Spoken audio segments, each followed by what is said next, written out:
네, 오늘 사도행전 28장 11절부터 16절 말씀을 가지고 그리스도를 위해 당한 고난 뒤에 따르는 위로라는 제목으로 말씀 전하겠습니다. 그러니까 우리가 그리스도를 위해서 고난을 당한 다음에 위로가 따라오는데요. 지난주에는 어떤 위로들이 있었죠? 바울이 지금까지 배가 부서지는 그런 고난당하고 바울이 말하면 아무도 바울 말 믿지 않고 그러한 고난들 당했었습니다. 그런데 바울이 예언한 대로 모든 사람이 다 살았고, 그리고 어떤 섬 멜리데라고 하는 섬에 도착했는데 거기 원주민들이 바울과 그 살아남은 사람들을 위해서 불을 피워주고, 그 섬의 지도자 격인 보블리오라고 하는 사람이 바울을 친절하게 대하고 사흘이나 지낼 수 있게 해주고, 또 바울이 기적적으로 독사에 물렸는데 살아나고, 그래서 바울이 하나님의 종이라는 것이 그 모든 사람에게 다 드러나고, 이러한 것들을 통해서 바울이 큰 위로를 받았습니다. 저희가 그리스도를 위해서 살아가다 보면은 세상 사람들이 인정을 해주지가 않기 때문에 어려움들을 많이 당하죠. 그런데 또 그리스도를 위해서 살아가다 보면은 세상 사람들이 인정해주는 그런 순간들이 옵니다. 그런 것들을 통해서 우리가 더욱더 그리스도를 위해서 살아갈 수 있도록 하나님께서 위로를 주시는 것이에요. 그러한 위로를 오늘 이 본문에서도 저희들이 발견할 수 있습니다. 몇 가지 그런 내용들을 살펴볼 것인데요. 첫 번째는 바울이 로마로 가는 그 항해가 지금까지는 굉장히 어려웠는데 오늘 본문에서는 아주 순조로운 것을 발견할 수 있습니다. 첫 번째 위로이고, 두 번째로는 로마로 가는 여정에서 그리스도의 형제들을 만나게 됩니다. 그것이 굉장히 큰 위로이고, 세 번째는 로마에 도착해서 복음을 전할 자유를 얻게 됩니다. 그것이 또 위로이죠. 이 세 가지 위로를 오늘 말씀을 통해서 한번 살펴보겠습니다. 또 11절에 보시면은 오늘 본문 사도행전 28장 11절에 보시면은 알렉산드리아 배를 탔다라고 되어 있습니다. 근데 여기에서 알렉산드리아 배라는 것은 배의 이름이 아니라 배의 종류를 말을 해요. 이때 당시에 로마 제국의 그 곡물들, 그 음식들을 날르기 위해서 큰 배들이 사용이 됐는데 이집트에서 곡물들을 실어서 로마로 이렇게 가져다주는 그런 배들을 알렉산드리아 배라고 불렀습니다. 배가 지금 다 부서졌죠. 지금 바울이 멜리데 섬까지 갔었을 때 사용했던 배도 알렉산드리아 배였어요. 그 종류의 배니까. 그런데 다 부서졌는데 이제 다음 배가 마련된 것입니다. 우리가 기억해야 되는 것은 우리가 하나님의 일을 할 때 세상적인 방법을 사용하게 됩니다. 물건도 세상적인 방법이고, 집도 세상적인 방법이고, 차도 세상적인 방법이고, 물질도 세상적인 방법이에요. 근데 세상적인 방법들을 통해서 하나님의 일을 이룹니다. 그런데 우리가 소중하게 생각했던 어떤 물건이나 어떤 것이 있는데 그것이 없어졌어요. 그러면 하나님께서는 다른 것들을 제공해 주셔서 하나님의 일을 이루게 하십니다. 그게 하나님의 방식이에요. 결국은 우리가 소중하게 나는 반드시 지금 이게 있어야 돼, 나는 꼭 지금 이게 있어야 돼 라고 하는 그런 소중한 것들이 어떤 순간에서는 필요 없게 되고 심지어 없어지게 되고 새로운 것을 주셔서 하나님의 일을 이루게 하십니다. 그것이 하나님의 방법이에요. 지금 바울은 로마로까지 가야 되는데 그 죄수의 신분으로 가기 때문에 로마로 가는 그 뱃삭을 하나도 내지 않고 자기가 배도 준비하지 않고 죄수의 신분으로서 배를 타고 지금 가고 있습니다. 근데 배가 부서졌고 새로운 배가 로마 정부에서 제공이 돼서 그 배를 갈아타서 또 가고 있는 것입니다. 근데 오늘 성경에 보면은 그 배에 대해서 설명이 11절에 나와 있는데 그 배 기호는 디오스그로라라고 되어 있어요. 이게 무슨 뜻이냐면은 예전 성경에서는 배의 기호는 디오스그로라고 되어 있고, 요즘에 번역된 것은 그 배의 머리 장식은 디오스그로라라고 되어 있어요. 이 배에 보면은 그 앞에 장식이 있습니다. 그러니까 알렉산드리아라고 하는 배는 배의 종류고, 이 배는 디오스그로라고 하는 배예요. 배마다 이름이 있어요. 여러분들 배 아주 조그만 요트들도 보시면 자기들이 이름을 다 씁니다. 그런데 이 배는 디오스그로라고 하는 배인데 왜 이것을 써놨냐 하면은, 디오스그로라고 하는 것이 쌍둥이라고 하는 것이 뜻인데, 로마 그리스 신화에 의하면은 제우스가 아들이 2명이 있는데 그들이 쌍둥이라고 그래요. 그런데 이 뱃사람들이, 이 쌍둥이들이 바다를 주관하는 신이라고 믿어서 배를 예전에 만들 때 그 쌍둥이 신을 갖다 붙인 거예요. 그래서 배를 항해할 때 폭풍이나 이런 것을 피할 수 있도록 말하자면 제사를 드리는 것이죠. 기원을 하는 것입니다. 그래서 그 배를 타고 바울이 가는 것이에요. 얼마나 아이러니합니까? 이 세상을 만드시고 바람을 주관하시는 그 하나님을 전하기 위해서 프리즈너, 죄인의 신분으로 로마로 가고 있는데, 그 배도 바다의 신이라고 상징되는 디오스그로라고 하는 그 쌍둥이 배를 타고 가고 있는 그런 상황입니다. 저와 여러분들이 이 세상에서 살 때 이 세상은 마지막에 다 없어지잖아요. 새 하늘과 새 땅이 오기까지만 이 세상이 존재하고 마지막에는 이 세상이 다 없어집니다. 여러분들이 지금 가지고 계시는 차도 집도 마지막 이 나라도 심지어 다 없어지지 않습니까? 근데 그때까지는 하나님께서 쓰시는 거예요. 사용하시는 것입니다. 그래서 그것에 너무나 마음을 쓰지 마세요. 그것이 사용되고 버려지는 것입니다. 잘 관리하시고 지혜롭게 사용하시는 것이 필요하시지만 거기에 마음을 너무 쓰시지 않으셔야 됩니다. 그래야지만이 목적이 분명해지는 거예요. 바울은 지금 이 배를 소중하게 생각해서 이렇게 정말 아름다운 배, 정말 대단한 배 라고 배를 찬양하고 있지 않을 것이에요. 그 배가 아무리 좋더라도. 왜냐하면 그 사람의 목적은 지금 로마에 가는 것이 목적이기 때문에. 그것도 로마 가서 관광하자고 가는 것이 아니잖아요. 지금 바울이 로마 가서 하나님 말씀 전하기 위해서 가는 것 아닙니까? 그 목적을 분명하게 갖고 있기 때문에 어떤 것도 마음을 쓰지 않는 것입니다. 하나님께서 이 세상 것들을 사용하시고 때가 되면 바꾸신다는 것을 여러분들이 기억하시기 바라겠습니다. 이 말씀을 읽으면서 묵상하면서 다니엘서가 생각이 났어요. 다니엘서 5장 30절부터 31절 주보에 써놨잖아요. 제가 읽어보겠습니다. 그날 밤에 갈대아 왕 벨사살이 죽임을 당하고 메대 사람 다리오가 나라를 얻었는데 그때 다리오는 62세였더라.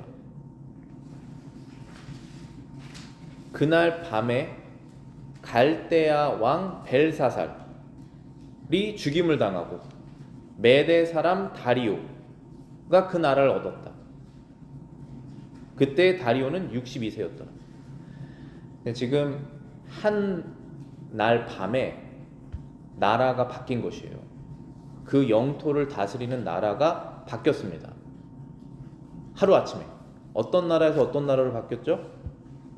갈대아 왕, 갈대아로부터 메대로 바뀌었습니다. 갈대아는 어떤 나라일까요? 여러분들, 느부갓네살이 어떤 나라 왕이죠? 바벨론이죠. 바벨론. 느부갓네살 다음에 벨사살 왕이 바벨론 왕입니다. 근데 이 바벨론이 다스리는 그 지역에 다니엘이 종으로 와 있는 것이잖아요. 이스라엘이 망해가지고 지금 바벨론의 속국이 되지 않았습니까? 근데 이 벨사살이 하나님께 교만하게 행동해서 그 나라가 하루아침에 망합니다. 그러면은 다음 나라가 그 나라를 차지하게 되죠. 그 나라는 어떤 나라죠? 성경에 뭐라고 되어 있죠? 31절에 메대라고 되어 있습니다. 이게 페르시아예요.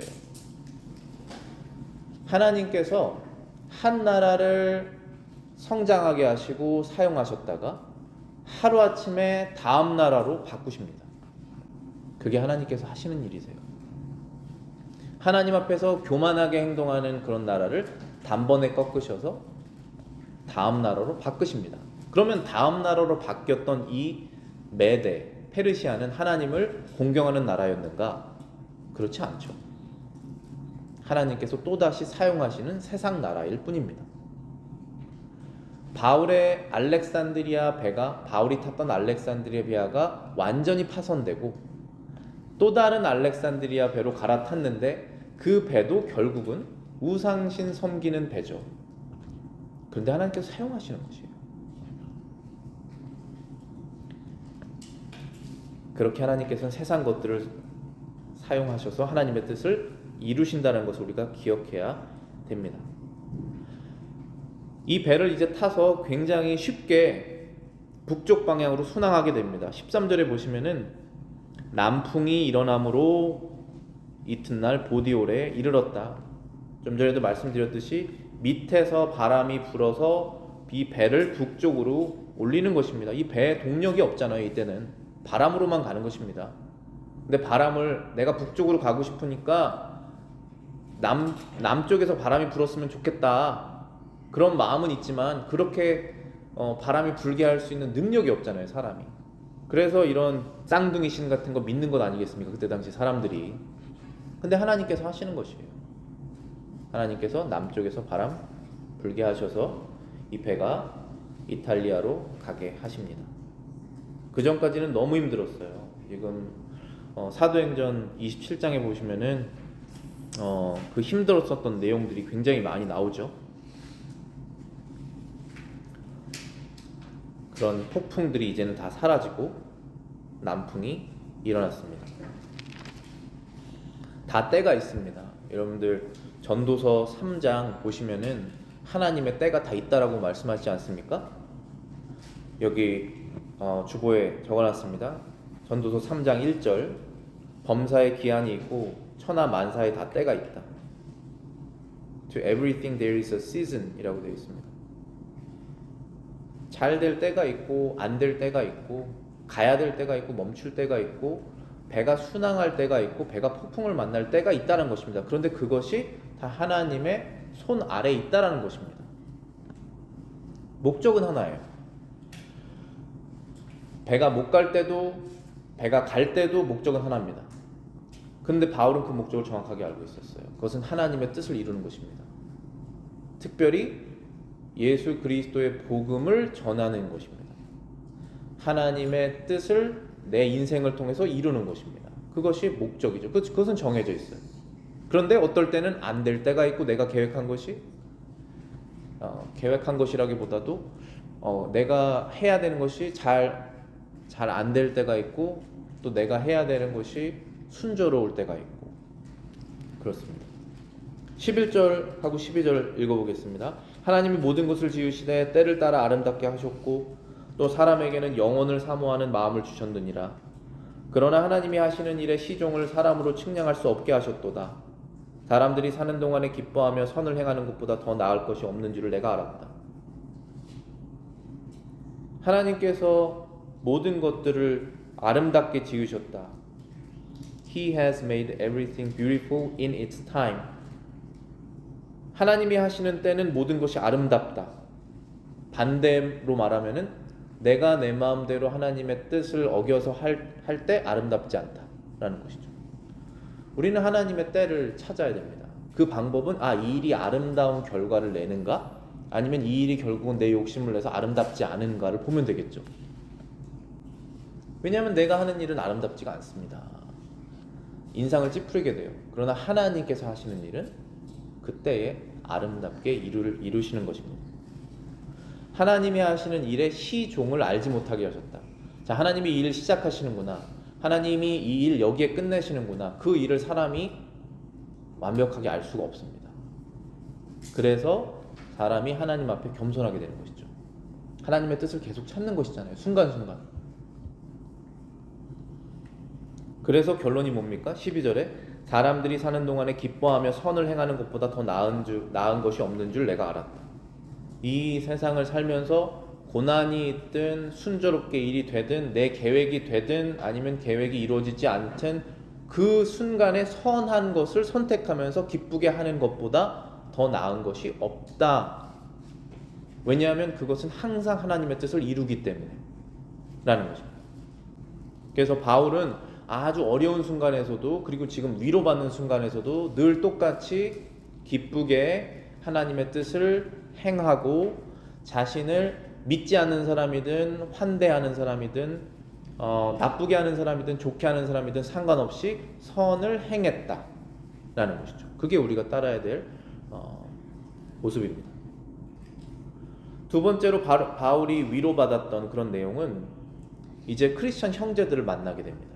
지금까지는 없었어요. 지금까지는 배에 276명 가운데 예수님 믿는 사람이 있는지 모릅니다. 다 지금 프리즈너들이고 곡물들 실어 나르는 비즈니스맨들이고 로마 군사들이 다 타 있기 때문에 그 안에서 그리스도인으로서 교제했는지 모릅니다. 단지 우리가 아는 것은 이 배에 누가가 같이 타 있죠. 누가가 사도행전을 기록한 사람이죠.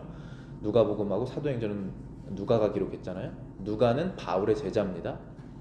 의사였고, 그래서 이 누가가 같이 탔기 때문에 우리가 여기를 갔다, 우리가 지금 이 일을 행했다라고, 그 우리라고 하는 말이 사도행전에 어떤 섹션마다 기록이 되어 있는데, 지금 사도행전 27장부터 28장은 우리라고 하는 말이 들어가 있는 섹션이에요.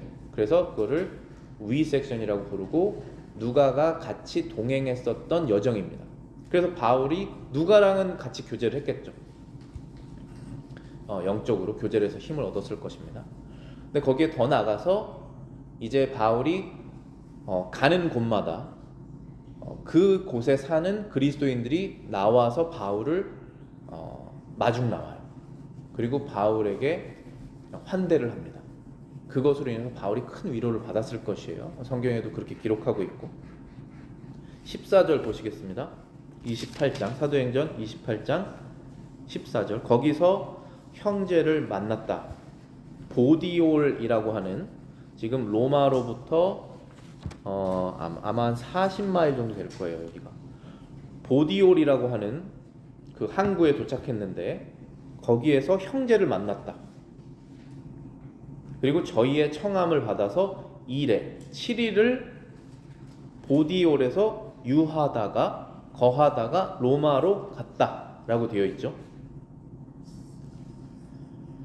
이제 이탈리아로 들어가서 보디올이라고 하는 항구에 도착했는데 보디올에 살고 있는 그리스도인들 형제들이 있는 것입니다. 이미 예수님 믿는 사람들이 지금 이탈리아에 있는 상황인 것이에요. 지금 이때가 몇 년인지 정확하게 몰라도 AD 50년, AD 한 70년 그런 사이일 거예요. 그러면은 복음이 예수님 승천하시고 난 다음에 50년, 60년, 70년 지난 상태니까 여기까지 복음이 전파된 것입니다. 그걸 우리가 어떻게 알 수 있냐면은 지금 일단 여기에서 성경에서 보디올이라고 하는 로마에서 40마일 밑으로 떨어져 있는 그 지역에 그리스도인들 형제들 있었다라고 말하고 있지 않습니까?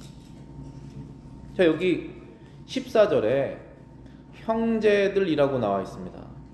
제 영어 성경에서는 We found brethren 이라고 되어 있어요. 여기에서 이 brethren 이라고 하면은 영어로는 남자 형제, 여자 형제 다 말하는 거예요. 그리고 우리말 성경에서도 형제라고 했을 때 남자 형제, 여자 형제까지 다 포함을 주로 하거든요. 그래서 보디올에 살고 있는 그리스도인들 남자, 여자들이 나와서 자기를 맞이했다는 것입니다.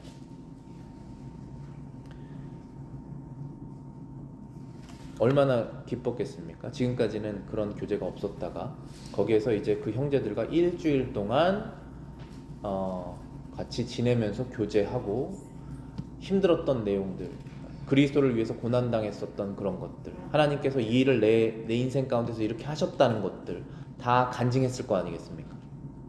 그리고 그 사람들은 무슨 얘기했을까요? 보디올에 있었던 그리스도인들은 바울을 보고 오셨군요. 드디어 오셨군요. 당신이 보냈던 로마에 썼던 편지, 로마서죠. 그거 우리가 받았었습니다. 그렇게 얘기했지 않았습니까? 그런 그리스도 안에 교제를 한 것이에요. 그것처럼 기쁜 것이 없습니다. 그리스도인들 안에서는. 갈라디아서 3장 26절부터 29절입니다. 너희가 다 믿음으로 말미암아 그리스도 예수 안에서 하나님의 아들이 되었으니 누구든지 그리스도와 합하기 위하여 세례받는 자는 그리스도로 옷 입었느냐. 자, 여기까지 보실까요? 26절. 너희가 다 믿음으로 말미암아, 믿음을 통해서 through your faith, 그리스도 예수 안에서 하나님의 아들이 되었다. 하나님의 아들이 되었다는 것입니다. 누구 안에서? 그리스도 예수 안에서. 누구를 믿는 믿음으로? 예수 그리스도를 믿는 믿음으로. 누구든지 그리스도와 합하기 위하여 세례받는 자는 그리스도로 옷 입었느니라. 예전에 죄악된 옷 벗고 그리스도의 완전하신 깨끗하신 흠없는 의로운 옷을 입게 되었다는 것입니다. 그 사람들이 예수 그리스도를 믿었기 때문에. 그러면 그들은 이제 하나님의 아들이나 딸이라는 것입니다.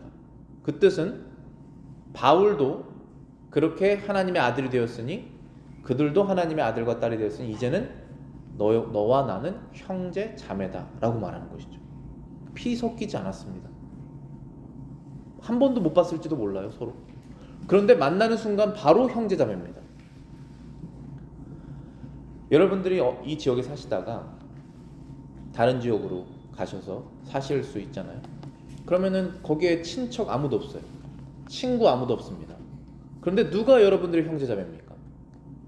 여러분들에게 이사 왔다고 뭐 좀 도와주는 사람이 형제 자매가 되나요? 친구가 될 수 있죠. 근데 형제 자매가 되지 않습니다. 형제 자매는 여러분들이 믿는 하나님을 믿는 사람들, 여러분들이 예수 그리스도를 믿는 그 똑같은 믿음을 같이 갖고 있는 사람들하고 바로 형제 자매가 되는 것입니다. 그게 바로 교회예요. 그래서 여러분들은 가시는 곳마다 여러분들이 속할 교회를 정하셔서 그곳에 성도들과 형제 자매가 되는 것입니다. 그게 바로 식구입니다. 여러분들이 원하시는 그런 삶의 방향이 달라도, 여러분들의 취미가 달라도 그들은 형제 자매가 되는 것입니다.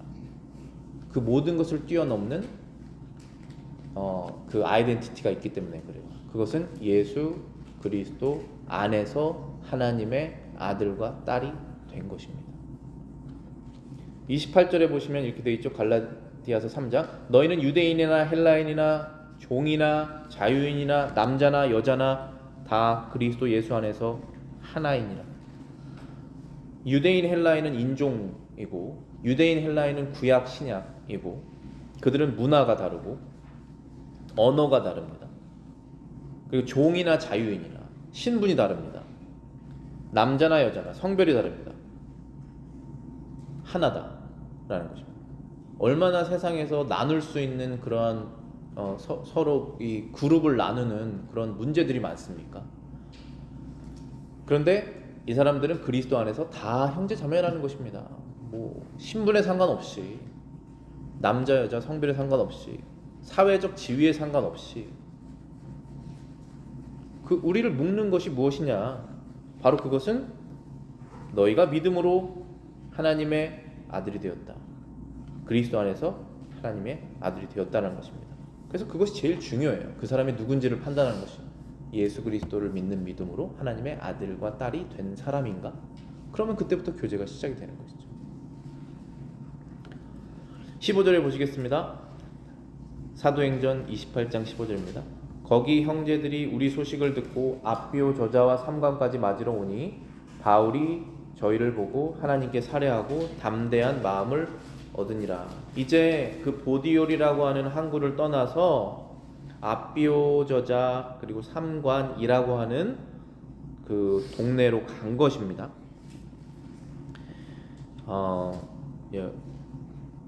그 지역에 갔더니 거기 형제들이 우리 소식을 듣고 맞으러 나왔다 되어 있습니다. 그 지역에도 갔더니 이제 로마로 조금 더 가까워진 것이에요.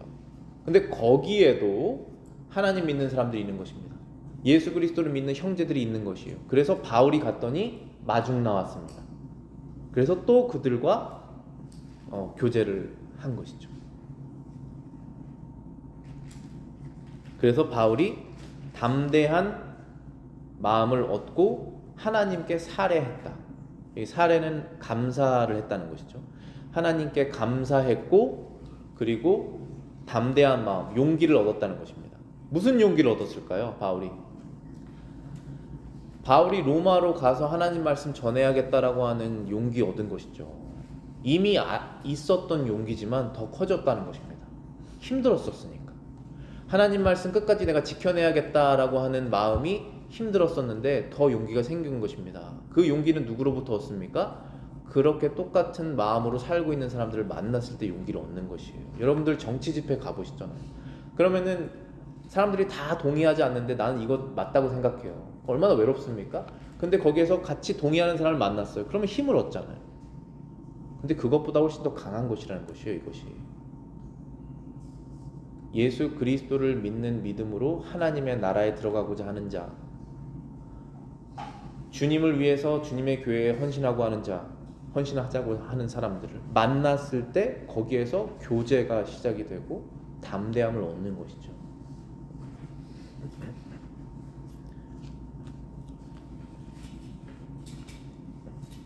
빌립보서 1장 3절부터 5절 주보에 있습니다.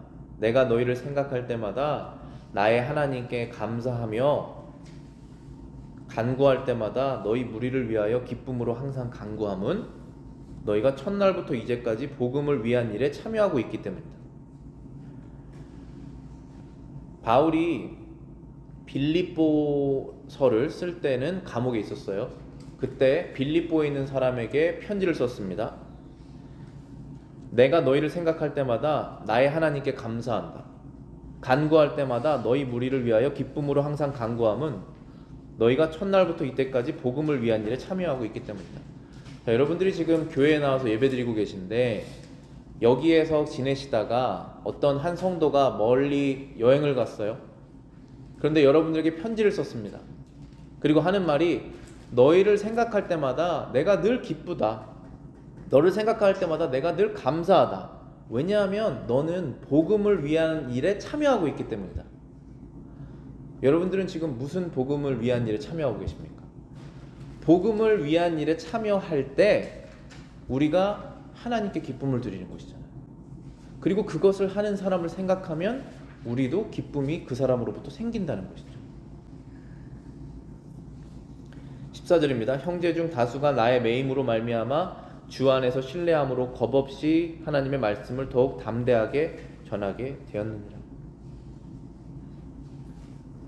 그리스도 안에 있는 형제들이 바울로 인해서 더 담대함을 얻었다는 것입니다.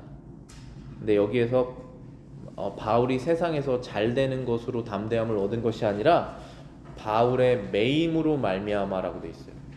바울이 감옥에 간 것으로 말미암아 그리스도의 형제자매들이 담대함을 얻었다는 것입니다. 이게 세상 방법하고 달라요. 세상 방법에서는 저 사람 저렇게 했더니 돈 진짜 많이 벌었는데, 저 사람 저렇게 애들 교육했더니 애들이 하버드를 갔어요. 저 사람 저렇게 했더니 인베스트 해가지고 뭐 되게 잘 돼서 노후가 다 마련됐더라. 이렇게 보면 그 방법을 따라가는 것이 세상 방법인데 담대함을 얻습니다. 여기에 투자할 담대함, 결정을 할 담대함을 얻죠. 세상 기준입니다. 그게. 그런데 성경에서는 그 반대로 가는 경우가 많아요.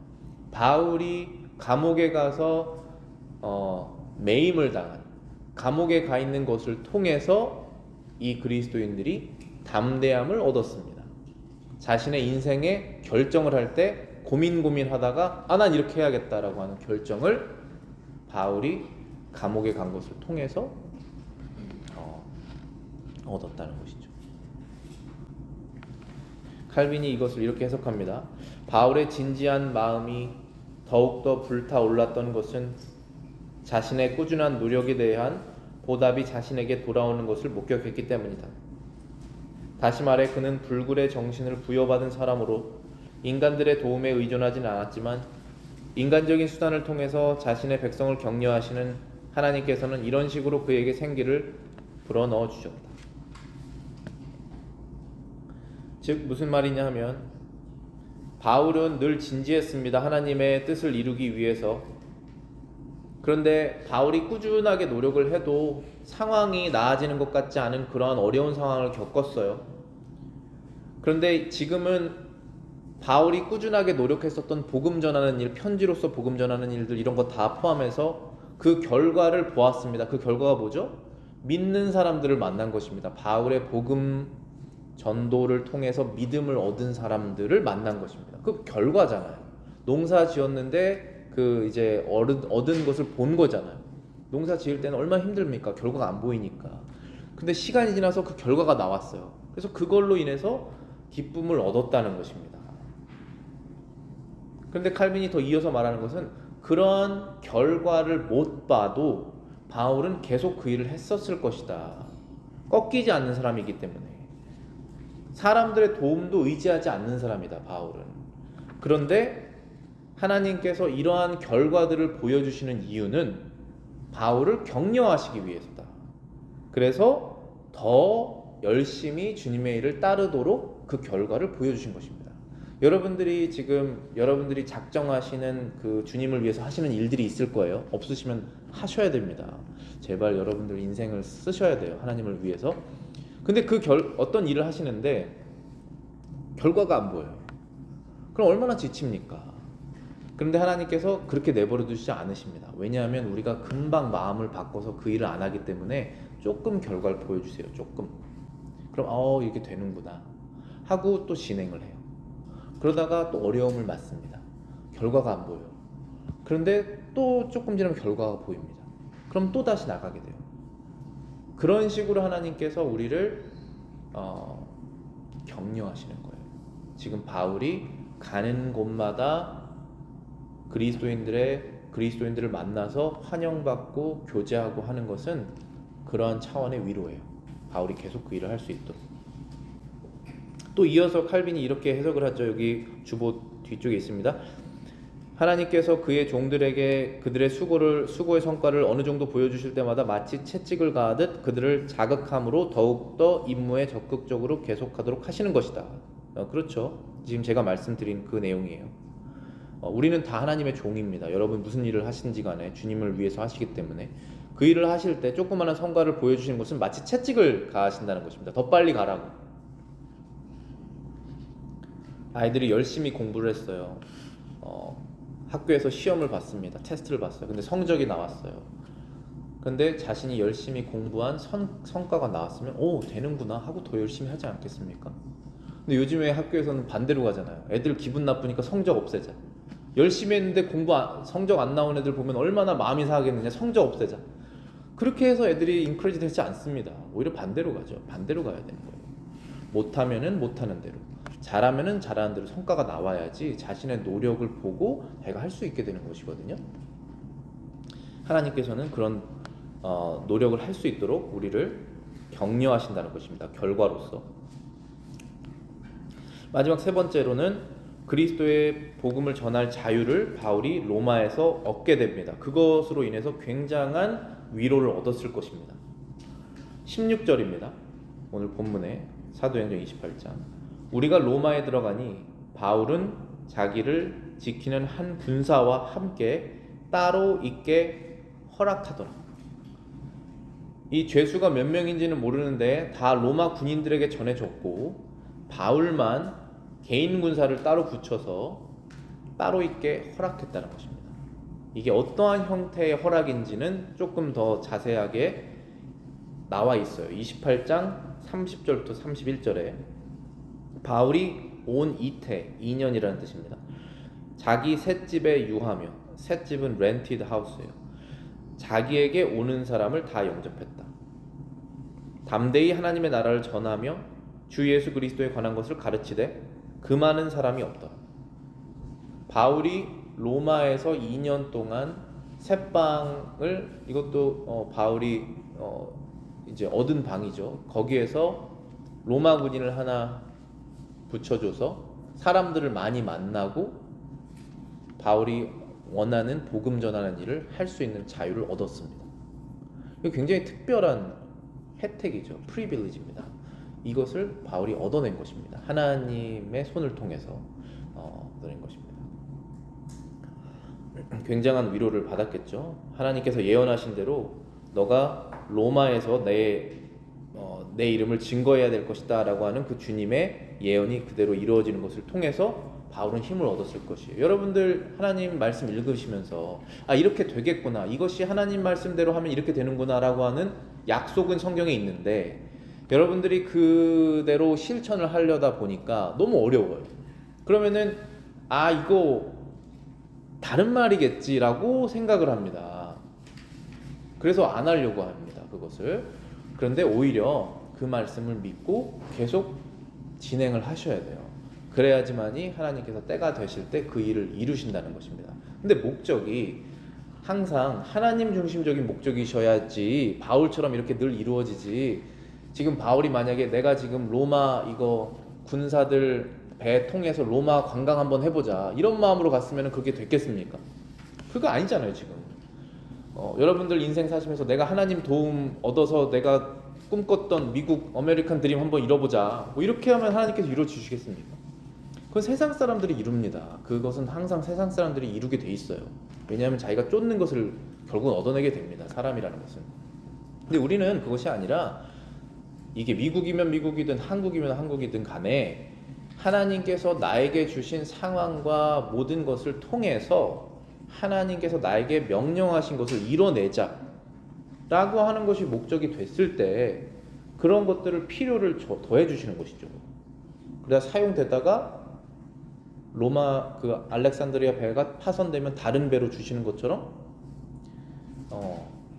다른 것으로 또 주시는 것이에요. 그 주실 능력이 하나님께서 있으십니다. 우리가 기억해야겠죠.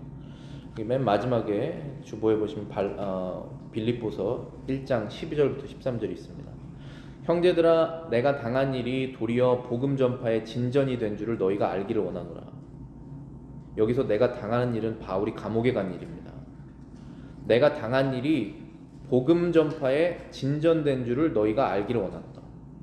이러므로 나의 매임이 그리스도 안에서 모든 시위대 안과 그 밖의 모든 사람에게 나타났다라고 되어 있습니다. 지금 바울이 이 로마 감옥에 있으면서 빌립보에 있는 사람들에게 편지 쓴 것입니다. 내가 지금 2년 동안 로마 감옥에 있으면서 있는 것이 복음 전파의 진전, 더 잘됐다, 어드밴스가 됐다라는 것이에요. 또 여러분들이 이 세상에서 어떤 고난을 당하시는 것이 하나님의 뜻을 이루는데 더 잘 될 수 있습니다. 그러면 그걸 우린 기뻐하는 것이죠. 그리고 나의 매임이 그리스도 안에서 모든 시위대와 그 밖에 모르는 사람에게 나타났다. 여기 시위대가 제 영어 성경에서는 Whole Imperial Guard라고 되어 있는데 로마 정부의 그 군인들이잖아요. 그 군인들 안에서도 복음이 다 전해졌다는 것입니다.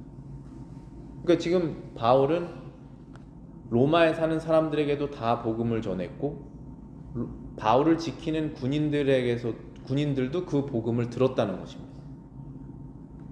왜냐하면 바울을 지키다가 복음을 계속 들을 거 아니겠어요. 누가 와서 복음 전해달라 그러면 바울 지키는 사람이 그 복음 들었겠지 않습니까? 결국은 복음을 전하는 것이 바울의 목적이었으니까 그것이 다 성취됐다라고 하는 것입니다. 미국 교회에서 퓨너럴이 있었어요. 300명에서 한 500명 온다고 굉장히 큰 퓨너럴이었다고 하더라고요. 그 돌아가신 남편은 한 1000명이 오셨었대요.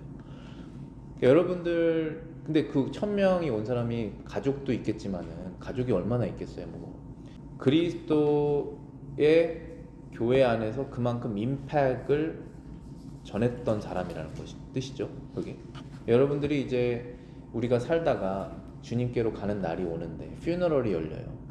그러면은 그 퓨너럴에 몇 명 올까요? 그 퓨너럴에 저 사람이 나에게 그리스도를 위해서 했던 행동들, 그리스도 교회를 위해서 했었던 것들을 기억하면서 감사하는 마음으로 기리는 마음으로 오는 사람들이 있을 건 아니겠습니까? 그 사람들의 숫자를 뭐 늘린다고 하면은 좀 웃기는 표현이지만 그걸 생각해 봐야 된다고 저는 생각을 해요. 얼마나 많은 사람들이 나의 인생을 통해서 그리스도에게 나아갔는가, 교회가 혜택을 얻었는가를 생각을 해보는 것이죠. 그러면 우리의 삶의 방향이 전 달라질 것이라 생각을 해요. 바울은 지금 그런 마음으로 인생을 사는 것입니다. 저희가 인생을 사는 방법이 바로 그 방향이라는 것입니다. 그러다 보면은 어려움도 겪고 안 되는 것 같은 일도 있지만 결국은 그 상황에서도 하나님께서는 하나님 일을 하신다. 그래서 기억하셔서 그런 삶들 사시기를 바라겠습니다.